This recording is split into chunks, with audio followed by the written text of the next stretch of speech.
26 below zero, and I'm going to show you how I defrost my lawn tractor. First thing I'm going to do is I'm going to take this heat gun. I got this at Harbor Freight. Pretty good deal on it. Works pretty good. And I blocked up underneath the tractor. I'm just going to set it underneath the tractor, right just about behind where the back of the engine block is, and high enough up that it's just underneath the engine, but the stream of hot air isn't hitting the engine directly. So it's just gonna blow out underneath the engine and swirl around. Alright, I got my heat gun set up, and the next thing I did was I hooked up my battery charger. It's a Stanley 25 amp charger with an engine start, and I've got that hooked up to the battery. Heat gun is on, and the next thing I'm going to do is I've got a waterproof lawn tractor cover, and I'm going to put that around the whole lawn tractor, and I'm going to tent it. And when you tent it, make sure you feel around the front wherever that hot air stream from the heat gun is blowing.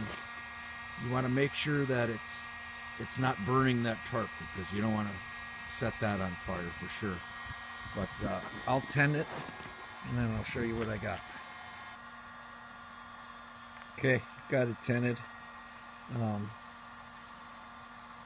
You know, if you could get the bottom of the tarp as close as you can to the ground, that'd be great. If you got a little gap, that's no big deal at the bottom, because the cold air is going to fall anyways. Trap that hot air up top where the engine is. And if you got another tarp and you want to double tarp it, lay another one over the top, that's good. But that's kind of what I did. And I'm going to let this baby cook for about probably 2 or 3 hours, and then try it out. Okay, she's been cooking for about 2 hours now. And on the Stanley charger, it's got an engine start. So I'm going to hit that engine start, and it's going to count down 90 seconds. And when it gets to 0, it'll beep, and then I'll give her a try. And what I'm going to do on these small engines out in the cold,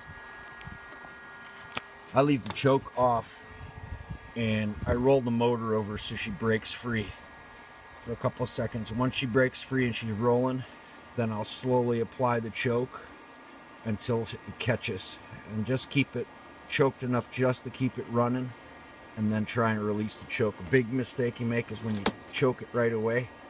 That's no good. You got to spin the motor over and let it break free first, and then you can give it some choke.